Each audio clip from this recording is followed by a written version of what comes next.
পথের পাঁচালী, বিভূতিভূষণ বন্দ্যোপাধ্যায়। মাঘ মাসের শেষ, শীত বেশ আছে। দুই পাশে ঝোপে ঝোপে ঘেরা সরু মাটির পথ বাহিয়া নিশ্চিন্তপুরের কয়েকজন লোক সরস্বতী পুজোর বৈকালে গ্রামের বাহিরের মাঠে নীলকণ্ঠ পাখিতে দেখিতে যাইতেছিল। দলের একজন বলিল, ওই হরি, ভূষণ গোয়ালার দারুণ কলা বাগানটা তোমরা কি ফের জমা নিয়েছো নাকি? হরিহর বিস্ময়সূচক কিছু বলতে গিয়ে পিছন ফিরিয়া বলিল, ছেলেটা আবার কোথায় গেল? ও খোকা, খোকা, আ আ।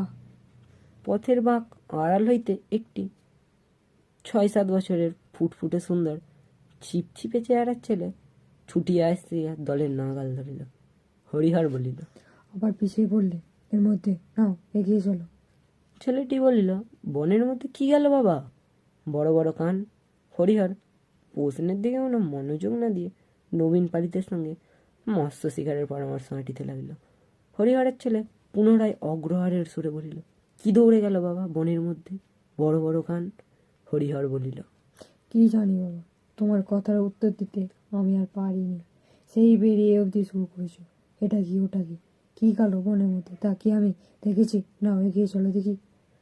বালক বাবার কথাই আগে আগে চলল। হঠাৎ হরিহরের ছেলেটি মহা উৎসাহে পাশের এক উল্খু ঘরের ঝোপের দিকে আঙুল তুলিয়া চিৎকার করিতে করিতে ছুটিয়া গেল। ওই যাচ্ছে বাবা, দেখো বাবা, ওই গেল বাবা, বড় বড় কান। ওই তাহার বাবা পিছন হইতে ডাক দিয়া বলিল, উহ উহ, কাটা কাটা কাটা। পরে তাড়াতাড়ি আসিয়া খপ করিয়া ছেলের হাতখানি ধরিয়া বলিল, আহ, বড্ড বিরক্ত করলে। দেখছি তুমি 100 বার বারণ করছি, তা তুমি কিছুতেই শুনবে না। এই জন্য তো আনতে চাইছিলাম না। বালক উৎসাহ অগ্রহারে উজ্জ্বল মুখ উঁচু করিয়া বাবার মুখের দিকে তুলিয়া জিজ্ঞাসা করিল, কি বাবা? হরিহর বলিল, কি তাকে আমি দেখেছি, শুয়োর টোর হবে না। চলো, ঠিক রাস্তার মাঝখান দিয়ে হাঁটো। সুর না বাবা, ছোট যে। পরেতে নিচু হইয়া দৃষ্ট বস্তুর মাটি হইতে উচ্চতা দেখাইতে গেল। চলো চলো, হ্যাঁ আমি বুঝতে পেরেছি, আর দেখাতে হবে না, চলো দেখি। নবীন পলিতে বলিল, ও হলো খরগোশ, খোকা খরগোশ, ওখানে খড়ের ঝোপে খরগোশ আছে তাই। বালক বর্ণ পরিচয় ক্ষয়ে খরগোশের ছবি দেখেছে, কিন্তু তা যে অবস্থা এরকম লাফাইয়া পালাইবে বা তা আবার সাধারণ চক্ষুতে দেখতে পাওয়া যায়, এ কথা সে কখনো ভাবে না। খরগোশ জীবন্ত একেবারে তোমার সামনে লাফাইয়া পালাই, ছবি না, কাচের পুতুল না, একেবারে কান খাড়া সত্যিকারের খরগোশ। এইরকম ভাট গাছ, বৈচি গাছের ঝোপ, জল মাটির তৈরি নস্কর পৃথিবীতে এ ঘটনা কি করিয়া সম্ভব হইল, বালক তাহা কোনো মতেই ভাবিয়া ঠাউর করিতে পারিতেছিল না। সকলে বনে ঘেরা সরু পথ ছাড়াইয়া মাঠে পড়িল। নদীর ধারে বাবলা ও জিয়ল গাছের আড়ালে একটি বড় ইটের পাঁজার মতো জিনিস নজরে পড়ে। ওটা পুরনো কালের নীলকণ্ঠকুটির জলঘরের ভগ্নাবশেষ। মাঠের ঝোপঝাড়গুলো উল্খুঘর, বনকলমি, সোদাল ও কুল গাছের ভরা। কলমিলতা সারা ঝোপঝাড়গুলো মাথায় বড় বড় সবুজ পাতা বিছাইয়া ঢাকিয়া দিয়েছে। ভেতরে স্নিগ্ধ ছায়া, ছোট গোয়ালা, নাটাকাটা ও নীলবন অপরাজিতার ফুল সূর্যের আলোর দিকে মুখ উঁচু করিয়া ফুটিয়া আছে। পড়ন্ত বেলার ছায়ায় স্নিগ্ধ বনভূমির শ্যামলতা, পাখির ডাক, চারিধারে প্রকৃতির মুক্ত হাতে ছাড়ানো ঐশ্বর্য, রাজার মতো ভাণ্ডার বিলাইয়া দান। কোথাও এতটুকু দরিদ্রের আশ্রয় খুঁজিবার চেষ্টা নাই, মধ্যবিত্তের কাপড় নাই। বেলা শেষের ইন্দ্রজালে মাঠ, নদীবন মায়াময়। মাঠের মধ্যে বেড়াইতে বেড়াইতে নবীন পালিত মহাশয় একবার এই মাঠের উত্তরাংশের জমিতে শাঁকা আলুর চাষ করিয়া এরূপ লাভবান হইয়াছিল, সে গল্প করিতে লাগিলেন। ক্রমে তাহা হইতে বর্তমানকালের দুর্বলতা। আষাঢ়ুর বাজারে কুণ্ডুদের গোল্লার দোকান পুড়িয়া যাইবার কথা, গ্রামের দিনু গাঙ্গুলির মেয়ের বিবাহের তারিখ কবে পড়িয়াছে প্রভৃতি বিবিধ আবশ্যকীয় সংবাদের আদান প্রদান হইতে লাগিল। হরিহর ছেলেকে বলিল, নীলকণ্ঠ পাখি কই বাবা? এই দেখো, এখন বাবলা গাছে এক্ষুনি এসে বসবে।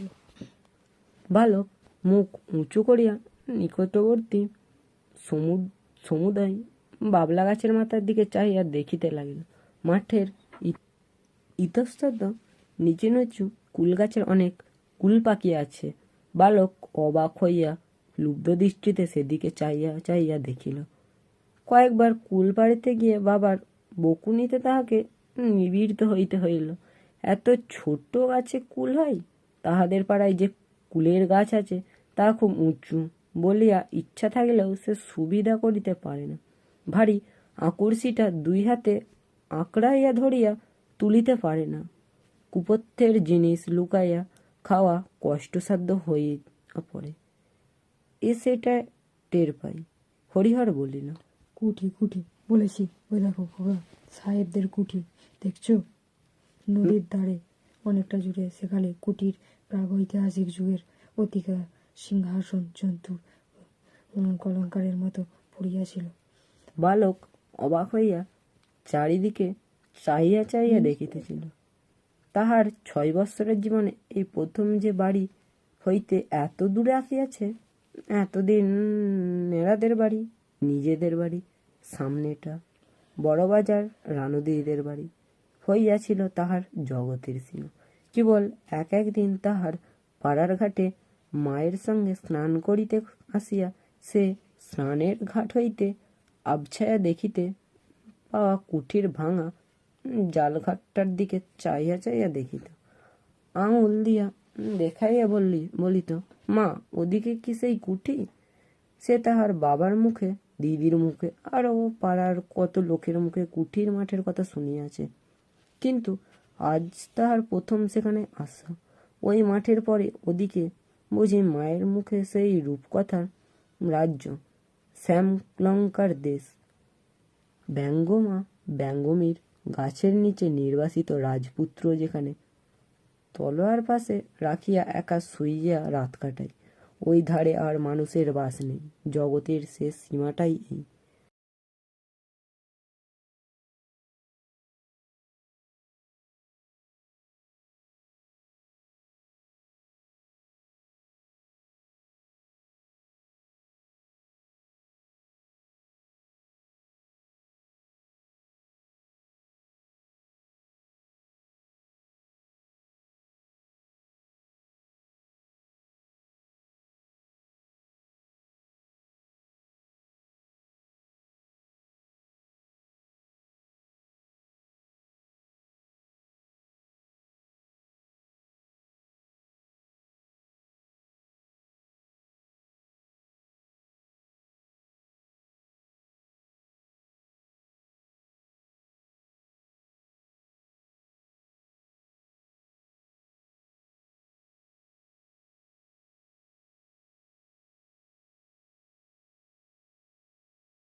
পথের পাঁচালী, বিভূতিভূষণ বন্দ্যোপাধ্যায়।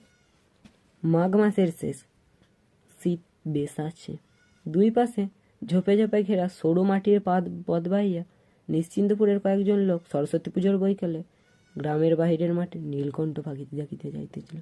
দলের একজন বলিল, ওই হরি, ভূষণ গলার দারুণ কলা বাগানটা তোমরা কি ফের জমা নিয়েছো নাকি? হরিহর বিস্ময়সূচক কিছু বলতে গিয়ে পিছন ফিরিয়া বলল, ছেলেটা আবার কোথায় গেল? ও খোকা, খোকা, আ আ।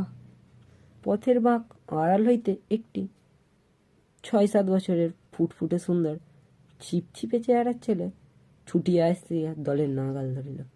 হরিহর বলিল, আবার পিছিয়ে পড়লে, এর মধ্যে নাও, এগিয়ে চলো।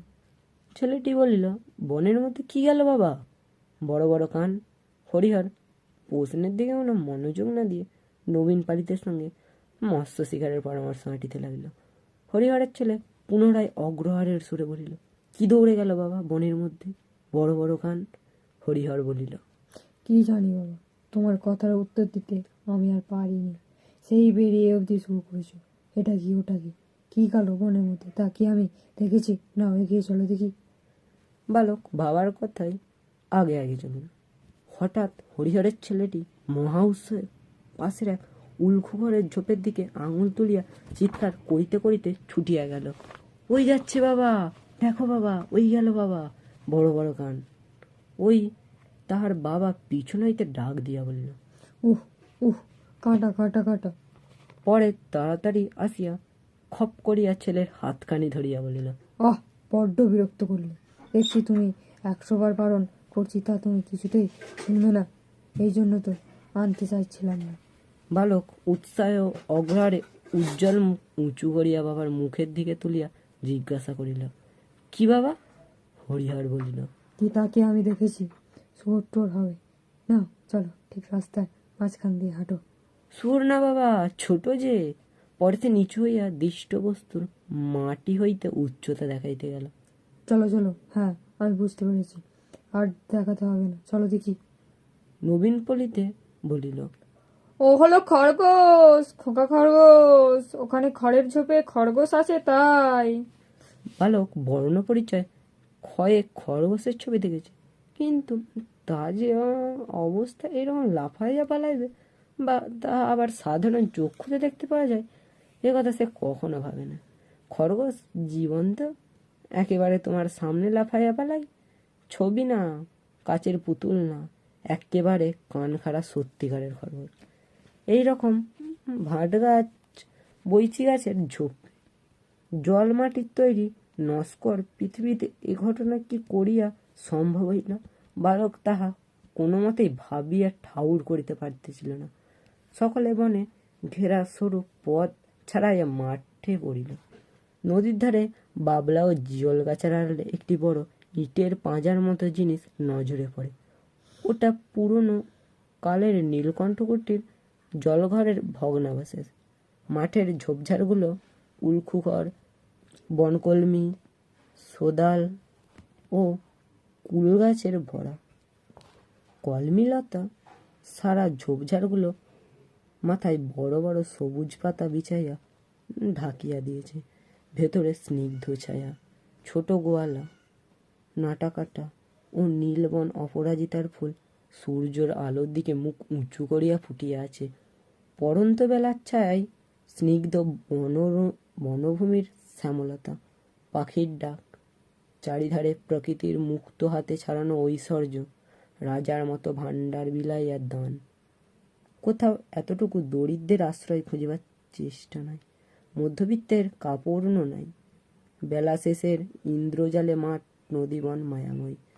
মাঠের মধ্যে বেড়াইতে বেড়াইতে নবীন পালিত মহাশয় একবার এই মাঠের উত্তরাংশের জমিতে শাঁকা আলুর চাষ করিয়া এরূপ লাভবান হইয়াছিল, সে গল্প করিতে লাগিলেন। ক্রমে তাহা হইতে বর্তমানকালের দুর্মলতা। আষাঢ়ুর বাজারে কুণ্ডুদের গোল্লার দোকান পুড়িয়া যাইবার কথা, গ্রামের দিনু গাঙ্গুলির মেয়ের বিবাহের তারিখ কবে পড়িয়াছে প্রভৃতি বিবিধ আবশ্যকীয় সংবাদের আদান প্রদান হইতে লাগিল। হরিহর ছেলেকে বলিল, নীলকণ্ঠ পাখি কই বাবা? এই দেখো, এখন বাবলা গাছে এক্ষুনি এসে বসবে। বালক মুখ উঁচু করিয়া নিকটবর্তী সমুদায় বাবলা গাছের মাথার দিকে চাহিয়া দেখিতে লাগিল। মাঠের ইতস্তত নিচু নিচু কুল গাছের অনেক কুল পাকিয়া আছে। বালক অবাক হইয়া লুব্ধ দৃষ্টিতে সেদিকে চাইয়া চাইয়া দেখিল। কয়েকবার কুল পাড়িতে গিয়ে বাবার বকুনিতে তাহাকে নিবৃত্ত হইতে হইল। এত ছোট গাছে কুল হয়? তাহাদের পাড়ায় যে কুলের গাছ আছে তাহা খুব উঁচু বলিয়া ইচ্ছা থাকিলেও সে সুবিধা করিতে পারে না। ভারী আকর্ষিটা দুই হাতে আঁকড়াইয়া ধরিয়া তুলিতে পারে না। কুপথ্যের জিনিস লুকাইয়া খাওয়া কষ্টসাধ্য হইয়া পড়ে। সেটা টের পাই। হরিহর বলিল, কুঠি কুঠি বলেছি, ওই দেখো খোকা সাহেবদের কুঠি দেখছো? নদীর ধারে অনেকটা জুড়ে সেখানে কুটির প্রাগৈতিহাসিক যুগের অতিকা সিংহাসন জন্তুর কলঙ্কারের মতো পড়িয়াছিল। বালক অবাক হইয়া চারিদিকে চাহিয়া চাহিয়া দেখিতেছিল। তাহার 6 বৎসরের জীবনে এই প্রথম যে বাড়ি হইতে এত দূরে আসিয়াছে। এতদিন নেড়াদের বাড়ি, নিজেদের বাড়ি, সামনেটা বড় বাজার রানুদিদের বাড়ি হইয়াছিল তাহার জগতের সীমা। কেবল একদিন তাহার পাড়ার ঘাটে মায়ের সঙ্গে স্নান করিতে আসিয়া সে স্নানের ঘাট হইতে আবছায়া দেখিতে পাওয়া কুঠির ভাঙা জালঘাটটার দিকে চাইয়া চাইয়া দেখিত। আঙুল দিয়া দেখাইয়া বলিত, মা, ওদিকে কি সেই কুঠি? সে তাহার বাবার মুখে, দিদির মুখে, আরও পাড়ার কত লোকের মুখে কুঠির মাঠের কথা শুনিয়াছে, কিন্তু আজ তাহার প্রথম সেখানে আসা। ওই মাঠের পরে ওদিকে বুঝি মায়ের মুখে সেই রূপকথার রাজ্য, শ্যামলঙ্কার দেশ, ব্যঙ্গমা ব্যঙ্গমীর গাছের নিচে নির্বাসিত রাজপুত্র যেখানে তলোয়ার পাশে রাখিয়া একা শুইয়া রাত কাটায়। ওই ধারে আর মানুষের বাস নেই। জগতের শেষ সীমাটাই এই।